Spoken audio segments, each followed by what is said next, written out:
It came to light for y'all that this dude wanted me dead way before I came to YouTube. I'm not the type of dude that you can come up on like. Bro, listen. We out here what kind of content? You're not gonna tell me what to do. You can't come up on me. Bro, listen. If you come up on me, I'm gonna knock you the fuck out. That's what I say. That's what I say. No. Gun Deal has been facing growing backlash from Diddy supporters ever since he decided to speak out. But now, Katt Williams is stepping in, offering powerful vocal support. Although discussions and speculation about past tensions involving Diddy, Gene, and Katt have surfaced before, this renewed surge of attention is putting Gon back in the spotlight, with many suggesting he's under fresh pressure. The atmosphere is tightening, the voices are getting louder, and the unfolding situation shows no signs of slowing down. What did you do to him first inside the courtroom? Lady. What did you do to Mr. Gene Deal inside the courtroom right before my eyes? And why did I have to get in your face like this and tell you to step back from him? Why did I have to stand in front of Mr. Deal behind me and tell you to back up off of him? Because it was two men handling business. And then what happened? But what happened? That's for me to know. But what did you do? So why are you not telling the truth? My name is Candor. I'm transparent. I'm true. C-A-N-D-O-R. I can't. But you didn't have the same energy with him when he came outside either. When he came outside, he left. Man, get out of here. He left. He left, yo. What are you talking about? What he look like telling somebody to whoop my ass? He didn't tell him that. He wanted me in the dirt and was trying to rock me to sleep. He knew where I was at. Roger Bonds, a former member of Diddy's security team, has come forward with claims that Diddy pushed his crew to confront Gon Deal, allegations Gon says match his own experiences. In a recent video, Gon revealed that he's been moving cautiously and avoiding certain places because he feels his safety might be in danger. Behind the scenes, whispers continue to circulate, suggesting that serious pressure may be at play. Many observers believe Gon is being closely monitored, adding even more tension to an already complicated and volatile situation. Way before I came to YouTube. Because I was having meetings with serious dudes in the street. And he refused to sit down. So what did he do? He tell his security team. He didn't tell the NYPD officers. He didn't tell the Department of Correction officers. He didn't tell none of the parole officers or anybody he had working for him that was officers. He told street dudes who had did dirt in the street. When y'all see Gene, y'all do him dirty. Y'all beat him up. He ain't tell him to beat me up. What I look like getting beat up? What a grown man look like? Somebody smacking him around, hitting him and all this shit like that. I ain't taking no ass whooping. I ain't took an ass whooping since the fucking doctor spanked me on my fucking ass. I ain't took an ass whooping since my mom and my daddy. When they stopped taking it, I guess I'm got amnesia. I don't know what an ass whooping look like or feel like. Some observers believe the situation runs deeper than it appears, suggesting that the pressure surrounding Gene Deal isn't just about him, but about projecting power and control. Yet Gene remains unfazed, steady, outspoken, and unwilling to bend. He continues to assert that he will not be silenced or swayed, no matter what outside forces or rising tension may suggest. Standing firm, he insists on his right to speak his truth. I said, if you want me to answer questions, do interview. I got a booking number, then you do interview. I answer any of your questions. I ain't got no problem of answering anything that you want to know. All you got to do is pay my fee and I'll be there. He said, well, you ain't going to tell me how to get the contact. And as soon as he said that, and he came like he was coming close to me, I took it back to 92. Wu-Tang. Protect your neck. And that's all I'm going to say. I took it back to that. I took it back to 1992 Wu-Tang. Protect your neck. And he know what I'm talking about. Then when I did that, then next thing you know, a girl came, the guard started coming and stuff like that, and he told the guard, yo, watch the camera. He hit me. That's what he said to the guard. So one guard was like this. One guard got in front of me and I moved. He said, yo, Gene. He said, yo, Gene, because he know me. He said, yo, Gene, you could just knock me down, bro. Just take a couple of days and get up out of here. And so I was leaving. So he ran and got his camera, and then somebody called my name. He called my name like that. I turned around and I just said to him, I said, yo, bro, I'm not that dude that you could just run up on. I'm not that dude that you could say whatever you want to say. I'm a grown man.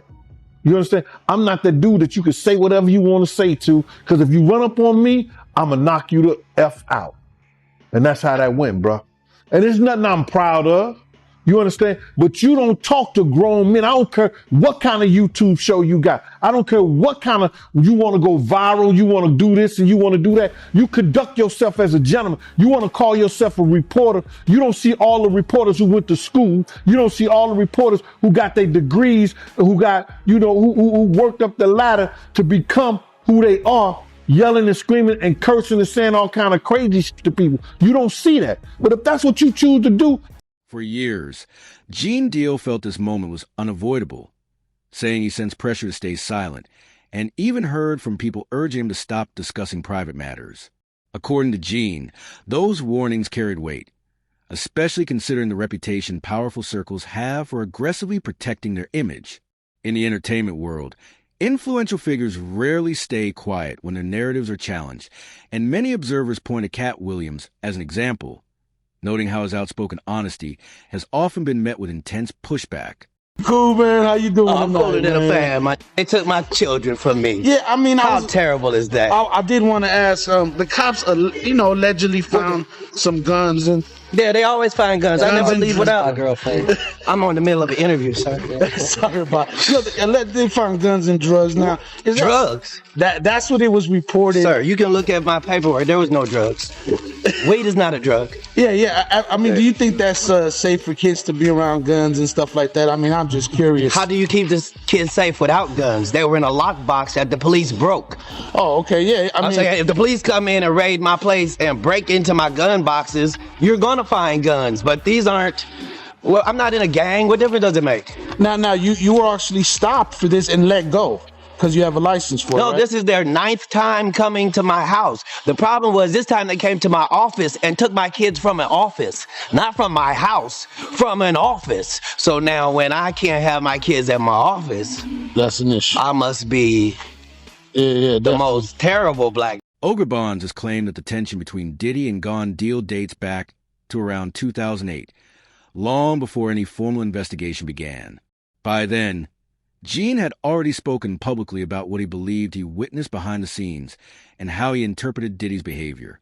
Eventually, Gene decided to step away, saying his knowledge put him in a difficult position and made his presence unwelcome. From that moment forward, Gone has continued to voice his perspective, refusing to stay silent and remaining committed to bringing his experiences into the open. But he was like, yo, if y'all see Gene, I'm telling y'all, man, somebody better punch him in the face. Somebody better do something to him, man. He out here doing this, that. And we be like, all right. Okay, so when was this? Because was Gene doing interviews at this point? Yeah, we talking like 2008, 2009. Gene was spreading the word. You know, Gene was always bad-mouthing Gene. Wait, hold on. Vlad TV started in 2008, 2009. YouTube was really early. No, he wasn't doing YouTube and stuff. He was going around talking a lot. And we all from Harlem. So he was just talking a lot of shit. And it's a small, Harlem is small. So what was Gene Deal saying during that time? What did you hear? He basically was talking about Puff and woman that was going on with him and Kim. Puff being gay, you know, with him and Usher, shit like that. He was talking the same shit that he's talking now on a major scale, but he was spreading it around Harlem. Okay. So it was basically a thing where, yo, if y'all see that, man, I'm telling y'all better hear he got hands put on him, this, that, and the other. But Tissa revealed that another creator covering the Diddy situation was confronted outside the courthouse by individuals claiming to be his supporters, who allegedly warned her that she could face similar pressure if she continued speaking out. According to Tissa, the incident seemed like an attempt to intimidate her into silence. What disturbed her most was that it happened openly, right in front of police, with no visible response or intervention. Will holler. A hit dog will holler. A hit dog will holler. So listen, let me just tell you something, right? Because this is an interesting point that Lovely T actually point out. All the people with money, power, influences, Diddy's equal. They refuse to come and support this man because they know something was wrong. But there are a million broke, dusty, desperate bitch-ass men out here trying to bully women. It was a travesty. It was an all-out circus. Everybody, including myself, are running to safety. I've got a question for you, Tisa Tells, and everyone's going to want to know this. You're in a car right now. You had to leave the courthouse. Why? I had to leave the courthouse because Diddy's supporters were out of control. The first time I ran and did my live, of course, I had 2 armed security guys. Everyone told me, the people in the courthouse is like, make sure you have security. There's a lot of weird stuff going on. It wasn't just me, but I'll tell you what I experienced. Diddy supporters surrounding me, threatening me, saying that they were going to hurt me. It was a serious situation. It got so bad and there was so much chaos and violence that they actually had to lock the courtroom down and force the Diddy supporters across the street. It was something myself, the news media, mainstream media, new media have never seen in their lives. The level, and again, the jurors, I hope to God they know how to sleep at night. Because again, I'm sure they did their duty. But when all that chaos was happening, as I was being threatened and ushered out by armed security people, I thought, this is what the jury did. They sent a signal that it is okay to use violence. It's okay to drug people up. It's okay to live a life of debauchery. It's okay to do whatever you want. Because guess what? If you work hard enough and you have enough money and enough delusional fans and you have ingrained yourself in culture enough that you can do whatever you want. And 12 of your peers will look the other way. Again, this jury was shocking. Tisa Tells, when you say that Sean Combs supporters threatened you, what were they saying? They were saying, you effing B, we're going to kill you, you effing B.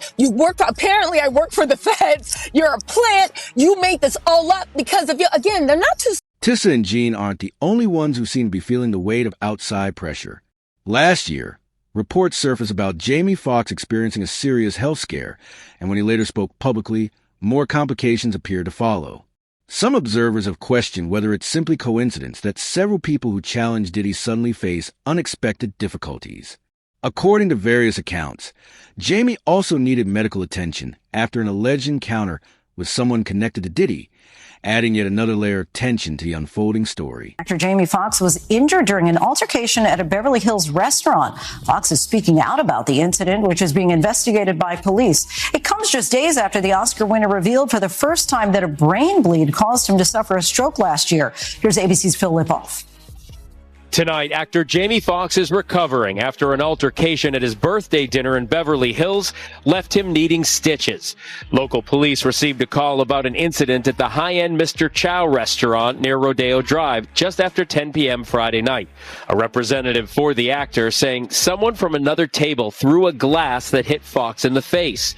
It's unclear whether Foxx was involved in the fight or merely a bystander. No arrests were made, but the investigation remains ongoing.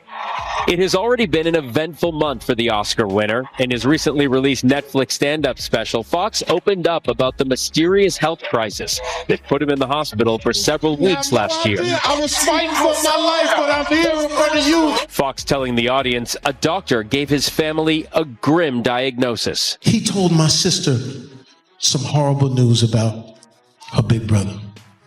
He said he's having a brain bleed that's led to a stroke. But now, the actor is proud he beat the odds. Said I couldn't walk, but look at me now. And Lindsay, Foxx appears to be keeping this positive attitude through this latest incident, writing on social media this morning, "The devil is busy, but I'm too blessed to be..." According to various commentators and those directly involved, Many individuals who speak out about Diddy's past often report facing serious challenges afterward. This perception is further reinforced by the case of Keith D, who publicly discusses alleged knowledge of connections between Diddy and Tupac Shakur, and later experienced troubling incidents in prison that some observers viewed as suspicious, though never definitively proven.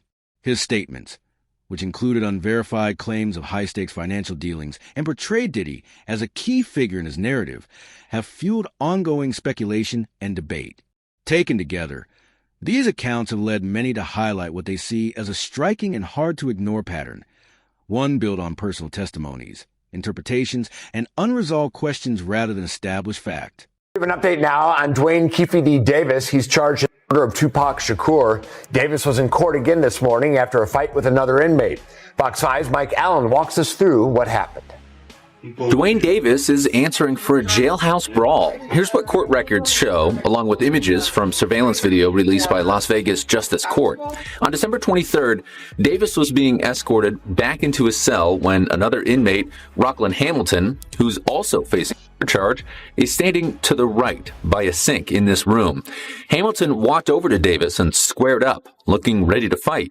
They started throwing punches and grappling, and the officer escorting Davis called for backup, gave verbal commands too for the inmates to stop. Big Homie CC, a well-known celebrity security professional, has said he experienced multiple health scares after publicly criticizing Diddy. In an interview on Piers Morgan Uncensored, he explained that these episodes left him unsettled and concerned, suggesting that people who speak out against Diddy sometimes encounter unexpected or troubling situations. He emphasized that these are his personal perceptions, not verified facts, and acknowledged that he could only share what he felt and observed. CC also mentioned that certain sudden events, including the tragic passing of Kim Porter, made him question whether everything was merely coincidence. These moments, he said, led him to wonder if unseen forces might be influencing outcomes behind the scenes, while making it clear that his thoughts reflect suspicion and personal interpretation rather than confirmed evidence. This sounds familiar. You know, along this path, I've been poisoned 3 times. My toxicology report showed cyanide. And, you know, cyanide metabolizes into pneumonia in your body. So I've had pneumonia on 3 occasions. You know, and these problems didn't start for me until I started to speak out about people like this. You know, it's been a hard time to line up this interview because the last time I was scheduled to be in this interview, randomly, our car gets hit from the side by a blacked out vehicle. No license plate. That's happened 3 times this month so far. Really? Somebody didn't want me to do this interview. Yeah, somebody didn't want me to do this interview. You know, I'm somebody where I've had FBI come to my house before and tell me they found a threat against my life. So, you know, I'm well versed in this world. But, you know, I got round the clock security. One of them was sitting right here with me right now. This is a dangerous game people are playing, and it's a good feeling for me to see the justice system prevail, and some people deserve retribution. You clearly feel that Sean Combs over the years has made people disappear. Right. Well, Pierce, let me ask you a question. From your journalistic perspective, have you ever noticed how in this industry, people untimely meet their demise as soon as somebody else seems like they're having a problem? Have you ever seen that before? Well, there was, of course, the case of one of his other ex-girlfriends, Kim Porter, who died of pneumonia at a very young age. You just referenced your own situation with pneumonia that you believe was deliberate poisoning. Do you believe that may be what happened to her? Why are so many people coming down with pneumonia? Why is that happening to everybody? What is that about? Where have you ever seen this many cases of pneumonia associated with one situation? So, you know. There were rumors. I'm not saying. Well, I was going to mention on this that there have been rumors circulating online that Diddy may have poisoned Jamie Foxx, which caused his 2023 hospitalization. In his Netflix show, he compared Combs to the devil. in revealing his near-death experience after a brain bleed and stroke. He said, I say this all the time. I saw the tunnel. I didn't see the light. It was hot in that tunnel. Have I gone to the wrong place? I looked at the end of the tunnel and I thought I saw the devil saying, come on, or was that Puffy? Despite the mounting pressure around him, Gene remains unwavering and resolute. In multiple interviews, he has repeatedly emphasized that neither Diddy nor his supporters have the power to intimidate him or change his stance. Determined to speak his truth and firm in his convictions, he refuses to stay silent, fully aware that he has witnessed too much to step back now that the spotlight is squarely on him. Even the recent incidents outside the courthouse, events that might have rattled others, have done little to shake his resolve. Gene understands that any attempt at intimidation is unlikely to deter someone so committed to stand his ground and openly speaking about what he has seen. And God knows I could bodyguard myself with his blessings. I could bodyguard myself with his blessings, bro. I'm not worried about that. Nothing beats an ambush, and I know that. But I'm not worried about his shit. People just need to talk about something. They want to have something to say, man. Oh, Gene got to be worried, so like that. So, shouldn't I have been worried when he was out here on the street? When he was out here on the street, I should have been worried. Yo, bro, August the 14th, 1999. High-speed chase in Harlem. You understand? How I didn't know that he didn't send nobody after me then. Because niggas do that shit. They'll send somebody at you. I've seen dudes that do shit and they have niggas right there in the same clique and they didn't even know he did it. So how I know those 4 guys, 5 guns to my head wasn't sitting by him. When Roger Bonds come and say later that Diddy wanted something done to Gene Deal. How I know? Even before the trial began, Gene says he could feel the growing pressure to stay quiet, a tension that only escalated while Diddy was incarcerated. During that time, Gene claims he received calls from people close to Diddy that subtly hinted at efforts to influence or enforce his silence. Having spent more than a decade inside Diddy's inner circle, Gene says he fully understands the high stakes involved and what he believes Diddy is capable of. Yet despite the looming threats and the unmistakable atmosphere of intimidation, he remains resolute and undeterred, standing firm in his convictions and refusing to be cowed by the forces around him. Or tried to get you to stop talking about him. This is relayed to me by Kirk Burrows. This guy is like this with Diddy. You seen him on Drink Champs with him. You seen him walking the streets in Miami with him, the whole 9 yards. So I'm saying to him, what does he want to talk to me for? He ain't got enough to say. He ain't got nothing to say to me. He said, yo, Gene, he said enough is enough. You know what I'm saying? Enough is enough to what? And I told Kirk Burrows, yo, if he wanted, I said, he don't want to talk to me for himself. He wants to talk to me for Diddy. And I ain't got nothing to say to him. He ain't said enough is enough to Wolf Mother when he cursed out and told her all kinds of shit. Did he say enough is enough to Big's mother? What do you mean enough is enough? And that's how that conversation went. How did you feel about it after you were done? I felt that, like, because they must have got at Kirk Burrows, because Kirk called me with the bullshit. Yo, you got to fix that. You know this. Man, God, excuse me. Listen here, bro. I don't care nothing about none of these industry cats and what they do and how they do it. That's their business. You understand? I don't tell a man how to screw his wife and how to spend his money. You don't tell me what I got to do with my time. Point blank. Do you feel like at some point Diddy could try to come after you or do something, you know, being that he's went after a lot of people, you know, he's did a lot of stuff. what happens with exposures. You make yourself vulnerable to all kinds of attacks, seen and unseen. What happened to my friend?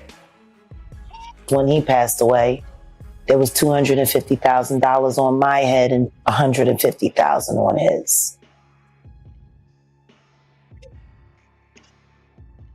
But what if I had decided to go back with my head held low and said, Sean, I'm willing to play the game, and then found a way to get inside of him and move him around? Reports circulating in the media claim that Diddy has allegedly attempted to pressure or intimidate individuals who speak out against him. Gone Deal says these allegations help explain why he began receiving what he describes as warnings and subtle cautionary messages from people in his circle, creating a broader picture of the tense atmosphere he believes surrounds anyone willing to voice concern. Because news came out that his former bandmate from Dirty Money, she called the other group member Gunn 58 times trying to get her to stop the lawsuit against Diddy. She ain't the only one he was trying to get in contact with. You understand? He sent somebody through somebody else to try to get in contact with me, telling me enough is enough. Oh, okay. You tell Big Mama that enough is enough. You can't tell Wolf Mama enough is enough. You tell D Ferg Mama enough is enough. You understand?